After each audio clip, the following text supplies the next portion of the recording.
Muy buenas tardes, soy el estudiante Eber Alexis Guerrero Suárez de la Facultad de Ciencias Políticas y Jurídicas de la Universidad Bicentenaria de Aragua.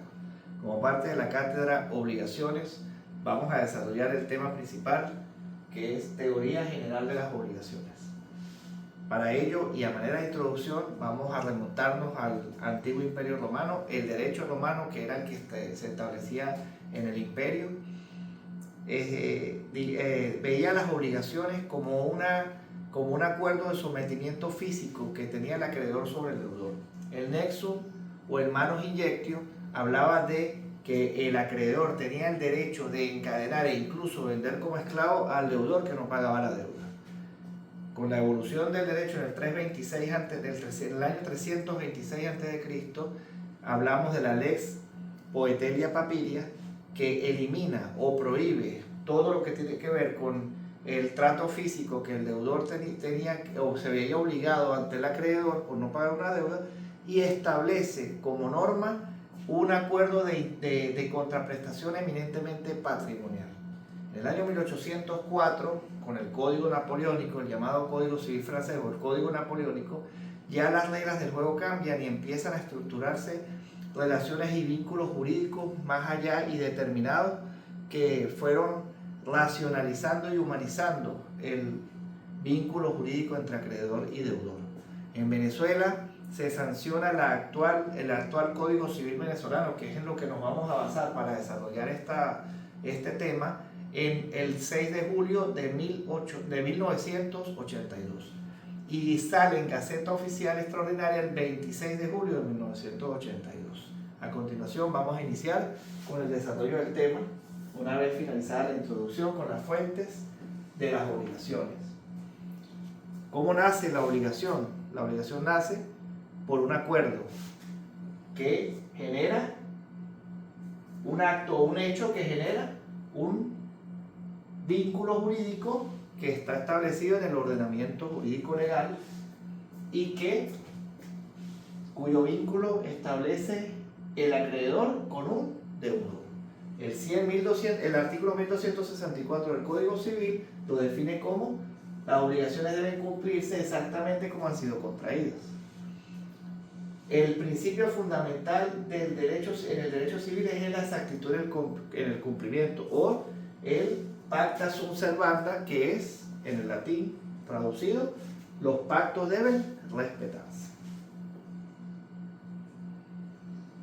Entre las fuentes de las obligaciones tenemos el contrato, que está establecido en 1133. El contrato es una convención entre dos o más personas para constituir, reglar, transmitir o modificar entre ellas un vínculo jurídico. El contrato genera un vínculo jurídico.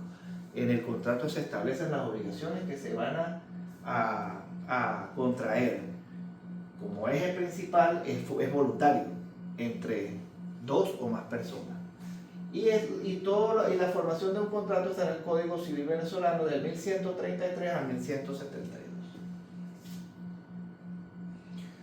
La gestión de negocios, que es la otra fuente de las obligaciones, están establecidas en el 1173 y ocurre cuando alguien, que es en este caso se denomina gestor, asume voluntariamente la gerencia de una empresa determinada porque el dueño no puede cumplir por cualquier situación extraordinaria las obligaciones para que la empresa siga marchando, y esto se genera mediante un acuerdo voluntario, pero que es parte de la buena fe, es solidario, es altruista el gestor, para que pueda continuar la empresa manejándose. ¿Cuáles son las obligaciones básicas? Que el dueño inmediatamente se compromete a costear todas las obligaciones básicas de los gastos del gestor. Eso está establecido en el 1176 del Código Civil venezolano. El tercero es el pago de lo indebido, 1178 del Código Civil venezolano. Todo pago supone una deuda. Lo que se ha pagado sin deberse está sujeto a repetición. ¿Qué es la repetición? Es la reposición. Repetición o reposición de lo que se pagó sin haberse debido. El efecto jurídico: quien recibe un pago por error de una forma injustificada se constituye en deudor y queda obligado a restituir lo recibido. Es el acto de repetición jurídica. Ejemplo: el pago móvil que realizo en una cuenta que no debía haber realizarla, la persona que lo recibe tiene la obligación de restituir o repetir el pago con la finalidad de subsanar ese error. El enriquecimiento sin causa, el artículo 1184 del Código Civil, aquel que se enriquece sin causa en prejuicio de otra persona, está obligado a indemnizarla dentro del límite de su propio enriquecimiento. Muy importante esto. Para que esto ocurra, tienen que haber ciertos factores que se cumplan en ello. La persona que se enriquezca con el patrimonio de la otra sin tener un vínculo o una acción jurídica que lo justifique. Se enriqueció sin que la persona se diera cuenta, se aprovechó de un negocio en el que no debía adquirir tantos bienes como los adquiridos, que también van en contraprestación y en afectación directa a la persona que se debía enriquecer, la empobrece y por tanto afecta su patrimonio. Para esto, la acción jurídica es la acción in reverso, que es restablecer el equilibrio patrimonial entre ambos, con la finalidad de que el equilibrio patrimonial roto se reponga. El hecho ilícito, que es el siguiente, que se define en el artículo 1180, que establece en el 1185 del Código Civil, que es con intención o por negligencia o imprudencia, dolo o culpa, se cause un daño que debe ser reparado porque es un hecho ilícito. La reparación es el efecto directo del hecho ilícito, de devolver lo que se encontraba como a manera de indemnización.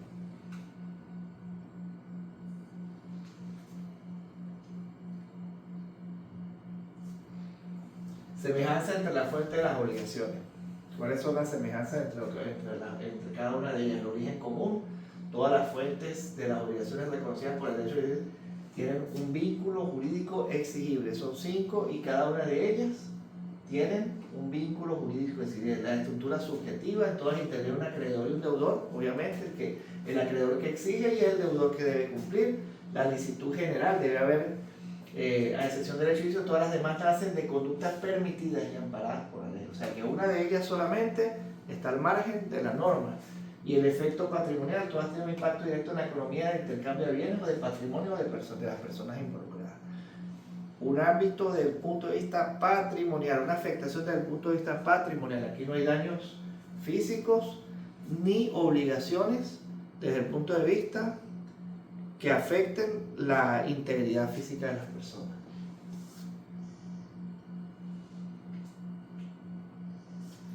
En este cuadro comparativo vamos a evidenciar las fuentes de las obligaciones, las que requiere acuerdo, las que tienen dolo culpa o la consecuencia jurídica. En el contrato general son 5, pero está subdividido el contrato en contrato general y contrato laboral. En el contrato general requiere acuerdo entre las partes, obviamente tiene que ser voluntaria. No hay dolo ni culpa porque nace de la buena fe, tiene que haber voluntad de ambas partes. Y la consecuencia jurídica es sencillamente cumplir lo pactado. En el contrato laboral, que ya lo hablamos anteriormente, está sujeto a una subordinación. Obviamente tiene que haber una subordinación del empleado al patrono. No hay dolo ni culpa porque el contrato busca es proteger al empleado y también proteger al empleador en cuanto a las condiciones del mismo. Y la consecuencia jurídica es prestar el servicio por parte del empleado y pagar el salario por parte del empleador. El hecho ilícito no requiere acuerdo porque es impuesto, es un hecho al margen de la norma. Siempre hay un dolo o una culpa de acuerdo a las circunstancias, y la consecuencia jurídica es indemnizar los daños y prejuicios causados. En la gestión de negocio no requiere acuerdo porque actúa el gestor. No hay dolo ni culpa porque partimos de la buena fe, y su consecuencia jurídica es reembolsar los gastos que realizó el gestor. Si no se reembolsan los gastos por parte del dueño, pues obviamente va a haber una consecuencia jurídica. El pago de lo indebido no requiere acuerdo porque es un error per se. El dolo o culpa puede haberlo si la mala fe, puede haber mala fe si no se informa el error cometido, y la consecuencia jurídica es restituir el daño causado. El enriquecimiento sin causa no requiere acuerdo porque es un hecho tácito no es necesario dolo ni culpa porque hay una actividad voluntaria, pero injustificadamente porque hay un enriquecimiento y un empobrecimiento de parte y parte, y la lógica es el equilibrio jurídico de devolver el valor de lo enriquecido y la afectación al empobrecido. De las condiciones requeridas para la existencia de un contrato establecidas en el 1141 del Código Civil venezolano, los elementos esenciales para la validez son el consentimiento de las partes, obviamente, tiene que haber voluntad de ambas partes, el objeto que pueda ser materia del contrato, cuál es el objeto, si es contratar un servicio, si es contratar un empleo físico, y por supuesto debe partir de una causa lícita. El vínculo jurídico tiene que ser legal y tiene que ser establecido en las leyes. No podemos hacer contratos para robar un banco, no podemos hacer un contrato para robar una casa o para cometer un delito, porque no es legal. El consentimiento es un acuerdo de voluntad entre las partes, se logra mediante la confluencia de la oferta y la aceptación de la oferta realizada, y debe estar libre de vicios, porque obviamente no debe haber anomalías que anulen o falseen la voluntad al momento de contratar. Si nosotros contratamos mediante ofertas engañosas o convencemos a la persona que firma el contrato mediante circunstancias que son incluso ficticias, pues obviamente hay una nulidad en la validez del contrato. Aquí lo vamos a entender. 1146, 1150. El error es una falsa apreciación de la realidad que lleva a una persona a creer verdadero lo que es falso o viceversa. El error sobre la naturaleza del contrato. Una parte cree que le están donando una casa y la otra cree que se la están vendiendo. El error sobre la identidad del objeto. Una persona compra un caballo de carreras y lo que le venden es un caballo de paso. Error sobre las cualidades esenciales. Comprar un anillo pensando que es macizo, de oro macizo, y le venden un enchapado o un baño de oro. Vicios en el consentimiento. Es todo engaño, maquinación, trampa o fraude cometido de forma deliberada para inducir a la otra al error y lograr que firme el contrato. Debe ser grave y determinante como requisito principal el objeto del error para que convenza a la persona que firme el contrato. Es decir, que la víctima jamás habría firmado o contratado si hubiese sabido de la realidad del mismo. La violencia es el acto de coacción que se ejerce sobre una persona. Hay violencia física y violencia moral o intimidación. La física, obviamente, es el uso de la fuerza corporal, y la moral es la amenaza de sufrir daño inminente a la figura, a la carrera, a sus familiares directos, al ascenso que pueda obtener, etc. Ejemplos prácticos: compramos una pintura convencido de que es un Picasso auténtico, sin que el vendedor haya dicho nada al respecto que es una copia. Hay dolo si el vendedor falsifica la firma o compra o tiene conocimiento pleno que el cuadro es una falsificación y lo vende como real.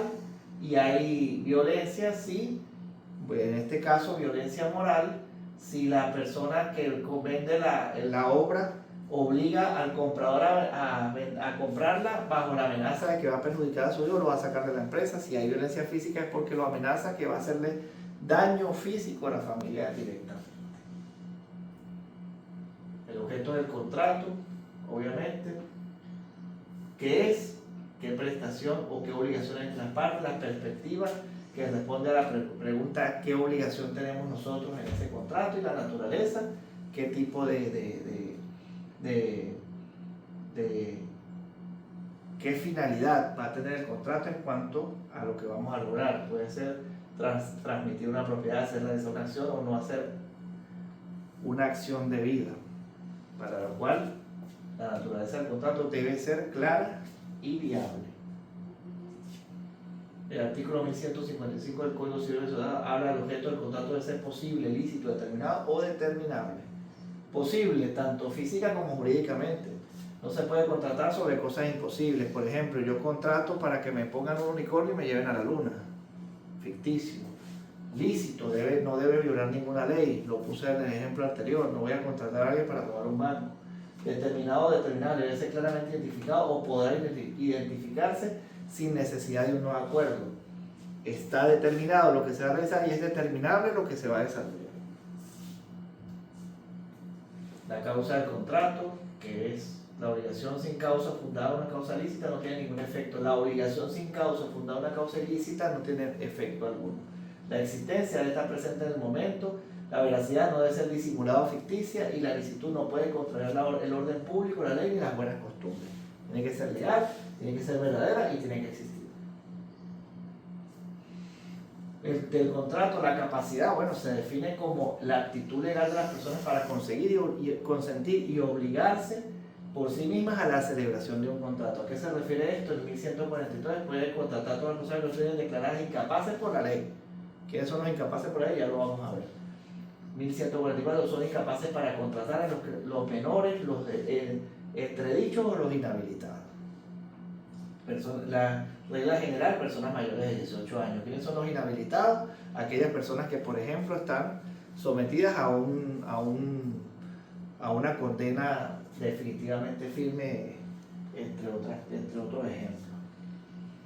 Capacidad de goce, la actitud para ser titular de los derechos y obligaciones conferidos en normativa jurídica. La capacidad de ejercicio, la diferencia entre goce y ejercicio, es la actitud de ejercer personalmente.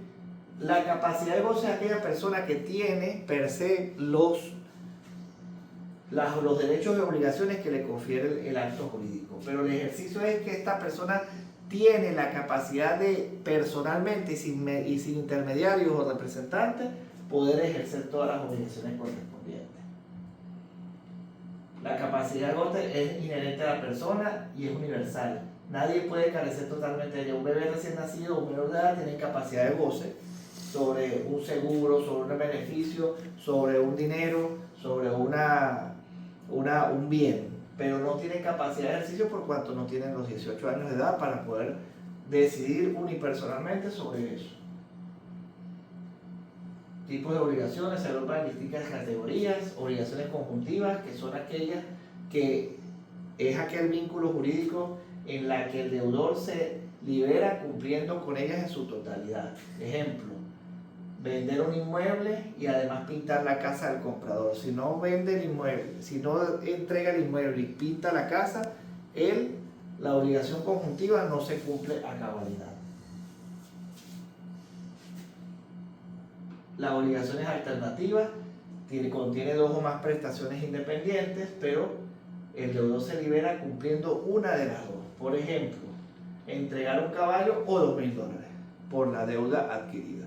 Si entregas el caballo, cumples con la obligación. Si entregas los $2.000 en lugar del caballo, cumples con la obligación porque es una obligación alternativa.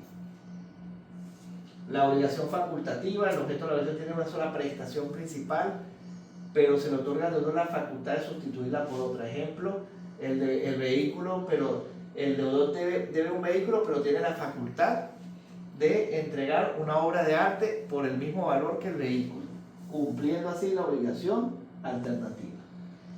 Aquí tenemos otras clasificaciones. Conjuntiva alternativa, que son las llamadas complejas. El deudor elige una o varias cosas para liberarse de la deuda. Indivisibles son aquellas cuyo objeto no admite división física ni intelectual, debe pagar lo que corresponde. Está establecido en el 1250-1254 del Código Civil venezolano. Las divisibles, que es cuando pagamos, por ejemplo, por cuotas. Ahorita está muy de moda esto del cachea. Y la condicional, que su existencia depende de un acontecimiento futuro. Le ofrece regalar un carro si su hijo se gradúa de la universidad. Esa era una condicional.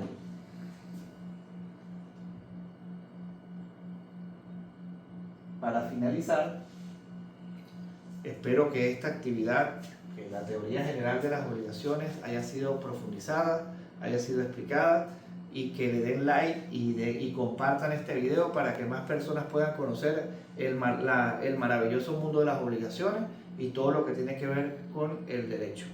Muchas gracias y muy buenas tardes.